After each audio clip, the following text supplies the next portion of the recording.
456 दिन तक इस खतरनाक टापू पर एक 26 साल की लड़की अपनी जीवन कैसे बिताई, जरा देखिए इस वीडियो को पहले आप सब लास्ट तक। कल्पना कीजिए आप एक ऐसी जगह पर हैं जहां आपकी चीख सुनने वाला कोई नहीं है, जहां रात का अंधेरा अपने साथ अनजाने खतरों को लाता है, जहां भूख आपको अपने ही मांस को घूरने पर मजबूर कर देती है, जहां आपका अकेला दोस्त आपका पागलपन है। ये कोई कल्पना नहीं, ये हकीकत थी 26 साल की क्लारा की।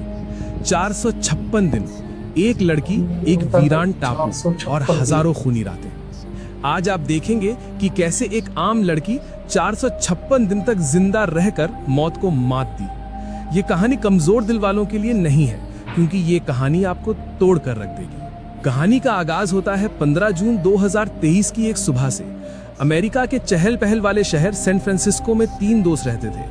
26 साल की क्लारा, जिसकी आंखों में तूफानों से लड़ने के सपने थे, उसका जुनून था दुनिया के अनछुए कोनों को खोजना।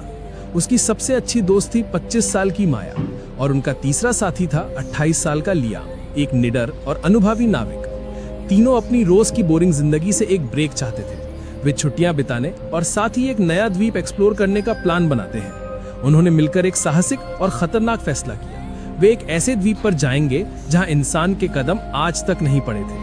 एक पुराने समुद्री नक्शे में उन्हें वो द्वीप मिला, एथिलगार्ड आइलैंड। ये प्रशांत महासागर के बीचों बीच एक छोटा सा हरा बिंदु था।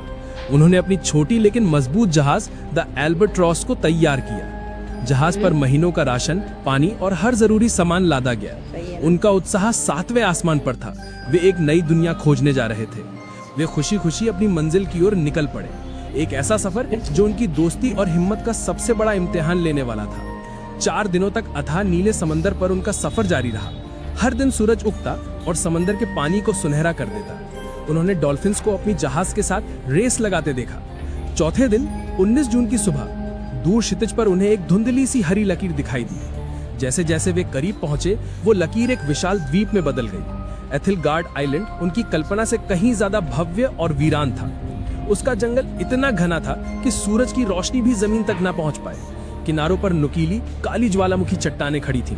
इन चट्टानों से लहरें टकराकर एक रहस्यमयी संगीत पैदा कर रही थी। हवा में जंगली फूलों की मीठी और सड़ी हुई लकड़ी की अजीब सी महक घुली हुई थी। अनदेखे रंग बिरंगे पक्षियों की आवाजें जंगल से आ रही थी। ये जगह जितनी खूबसूरत थी, उतनी ही डरावनी भी लग रही थी। लियाम ने जहाज को एक शांत और सुरक्षित खाड़ी में लंगर डालकर रोक दिया। तीनों ने अपनी छोटी नाव से द्वीप पर पहला कदम रखा। उन्हें लगा जैसे वे किसी दूसरी दुनिया या किसी दूसरे युग में आ गए हों। वे इस अनछुई खूबसूरती को देखकर पूरी तरह से खो गए थे। उन्हें ये एहसास बिल्कुल नहीं था कि वे स्वर्ग नहीं, एक पिंजरे में दाखिल हुए हैं। एक ऐसा पिंजरा जहां से निकलना नामुमकिन था।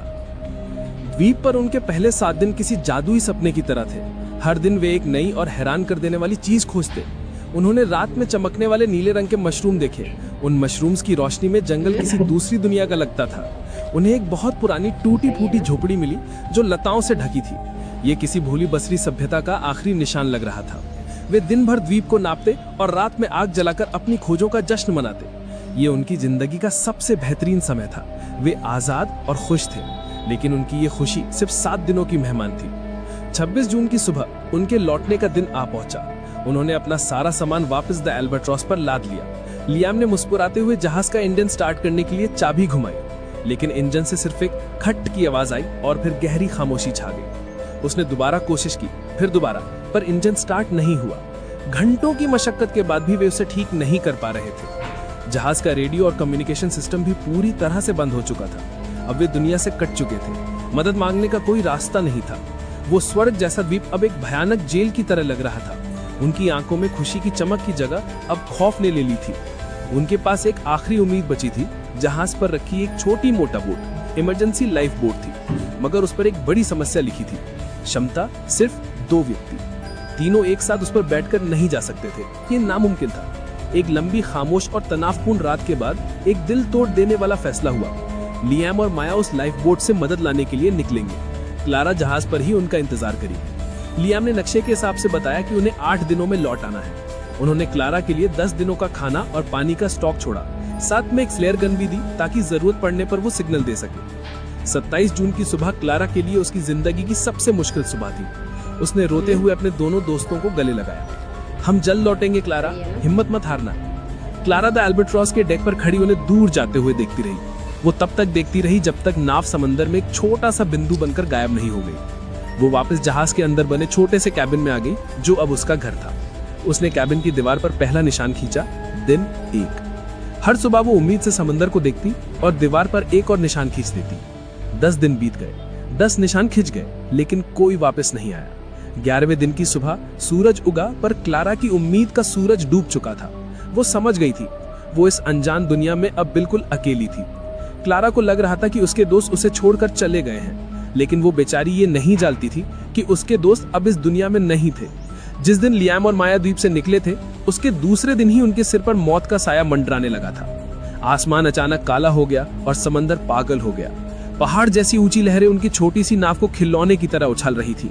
लियाम अपनी पूरी ताकत से नाव को संभालने की कोशिश कर रहा था, लेकिन उस भयानक तूफान के सामने उनकी हिम्मत जवाब दे गई। एक दैत्याकार लहर ने उनकी नाव को हवा में उछाला और पलट दिया। एक पल में ही वे दोनों उस ठंडे, गहरे और बेरहम समंदर की गहराइयों में समा गए। उनका वादा, उनकी दोस्ती, उनकी जिंदगी, सब कुछ वहीं दफन हो गया।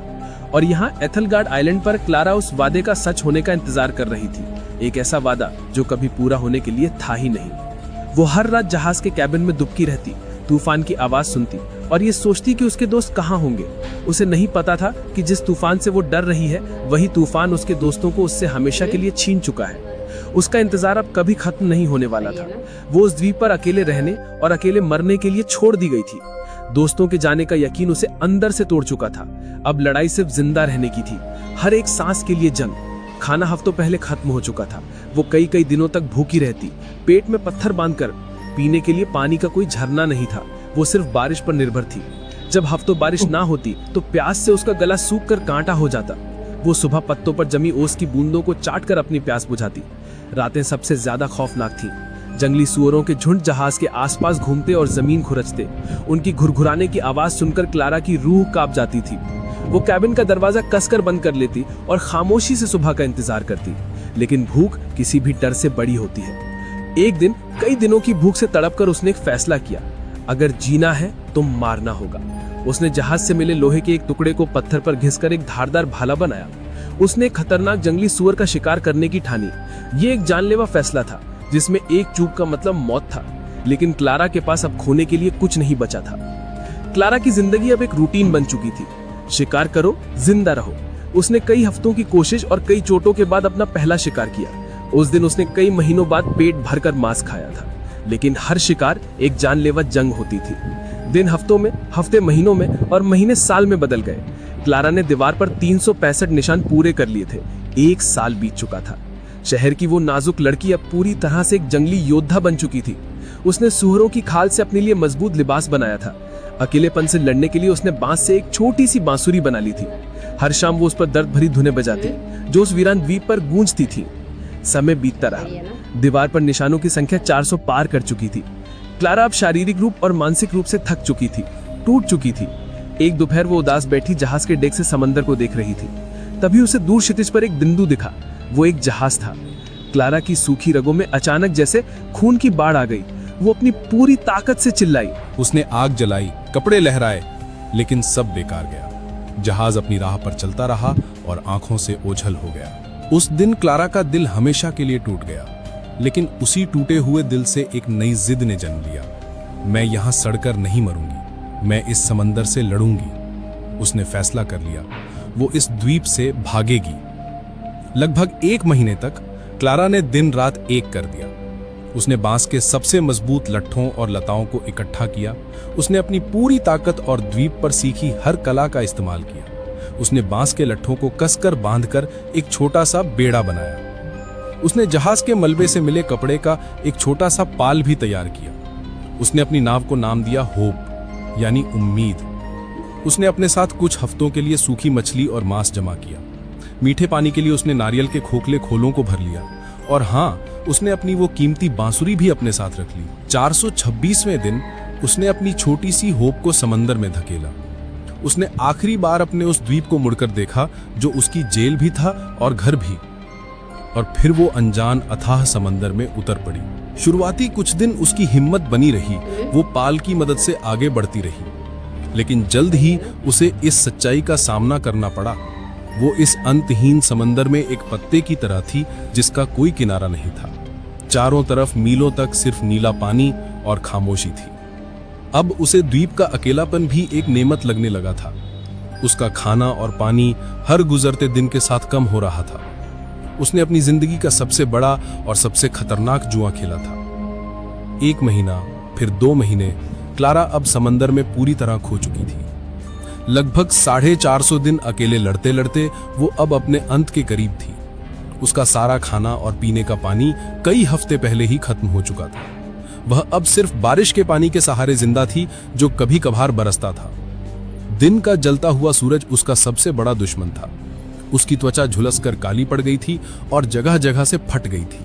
नमक वाले पानी और हवा ने उसके शरीर पर अनगिनत जख्म दे दिए थे। वह भूख से इतनी कमजोर हो गई थी कि अब हिलना भी मुमकिन नहीं था। उसका शरीर सूख कर लकड़ी के एक ढांचे जैसा रह गया था। उसे अब अक्सर मतिभ्रम होने लगे थे। उसे आवाजें सुनाई देती थी।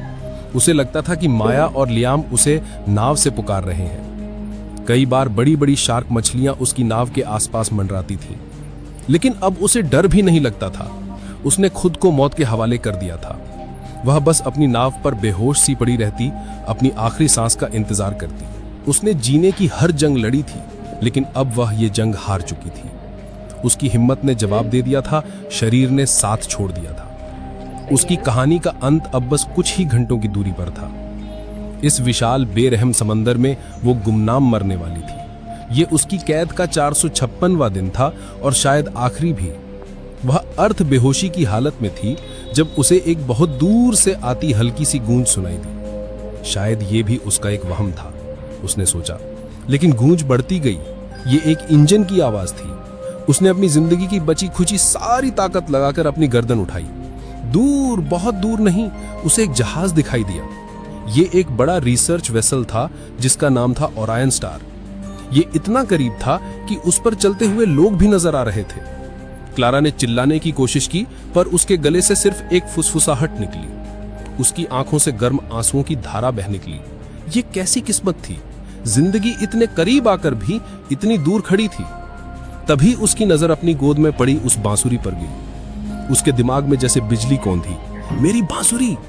उसने कांपते हुए, टूटे हुए हाथों से उसे उठाया, अपने फटे हुए होंठों पर रखा और अपनी आखिरी सांसों की ताकत से उसमें फूंक मारी। एक बहुत ही कमजोर, टूटी हुई, दर्द और उम्मीद से भरी एक धुन निकली। ओरायन स्टार के डेक पर एक अफसर शांति से समंदर को देख रहा था। तभी उसे हवा के साथ आई वो अजीब, दर्द भरी और नामुमकिन सी धुन सुनाई दी। उसने हैरानी से अपने साथी से पूछा, तुमने वो सुना? जैसे कोई रो रहा हो। उन्होंने दूरबीन से उस दिशा में देखा और उन्हें वो छोटा सा बेड़ा दिखा। पानी में कोई है! जहाज का सायरन बजा उठा। जब बचाव दल उस तक पहुंचा, क्लारा बेहोश हो चुकी थी, लेकिन उसकी उंगलियों ने अपनी उस बांसुरी को कसकर पकड़ रखा था।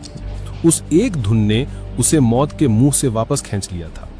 उसने अपनी हिम्मत और उस बांसुरी की धुन पर मौत को भी हरा दिया।